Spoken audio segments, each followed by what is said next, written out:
Hi అండి. నమస్తే. Welcome back to our channel. ఈరోజు వీడియోలో మా ఇంట్లో ఈ వినాయక చవితికి ఇలా బెల్లం కుడుములు, చప్పటి కుడుములు చేసుకున్నాము. చాలా బాగా వచ్చాయి. మీరు కూడా ఓసారి ఇలా ట్రై చేసి చూడండి. ముందుగా ఒక గిన్నెలోకి 1.5 కప్పు బియ్యం పిండిని తీసుకొని దానిలో కొద్దిగా నెయ్యి వేసి బాగా కలుపుకోవాలి. నెయ్యి అంతా పిండికి పట్టేలాగా పిండి మొత్తాన్ని కలుపుకోవాలి. ఇలా కలుపుకున్నాక గ్లాస్లో వాటర్ తీసుకొని పిండికి సరిపడా వేసి కలుపుకోవాలి. ఎక్కువైనా వాటర్ ఏం భయపడాల్సిన పని లేదండి. ఇంకా కొద్దిగా పొడిపిండిని వేసి కలుపుకోవాలి. లేదా పిండి పొడి పొడిలా వస్తే కొద్దిగా వాటర్ యాడ్ చేస్తూ కొద్దిగా కలుపుకోండి. అది మీకు మొత్తానికి చపాతీ పిండి వచ్చేలా, చపాతీ పిండిని ఎలాగైతే మనం కలుపుకుంటామో అలా కలుపుకోండి. దాన్ని పక్కన ఉంచుకోండి. ఇప్పుడు ఒక చిల్లుల గిన్నెని తీసుకొని దానికి నెయ్యి రాసుకొని దీన్ని కూడా పక్కన ఉంచండి.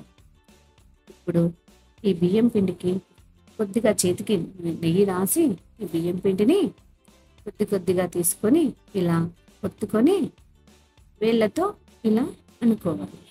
ఇలా అనుకున్నాక మనకు దీపం ఎలాగైతే ఉంటుందో అలా కనిపిస్తుందండి. ఇలా అయిన దాంట్లో కొద్దిగా బెల్లాన్ని తీసుకొని బెల్లం పొడిని దాంట్లో పెట్టి మళ్ళీ దాన్ని ఇలా ఒత్తుకోవాలి.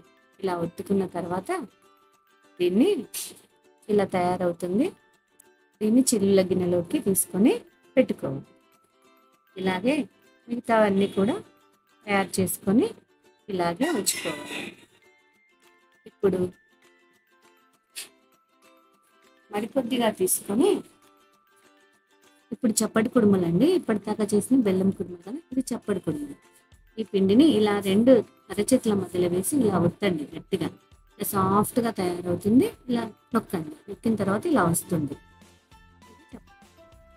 ఏనండి, వీటిని తీసి ఒక గిన్నెలో వేడి నీళ్ళు వేసి తర్వాత ఈ చిల్లుల గిన్నెను పొయ్యి మీద ఉంచండి. బాగా నీళ్ళు వేడెక్కిన కొద్దీ ఈ ఆవిరికి ఈ కుడుములు ఉడికిపోతాయి. అంతేనండి.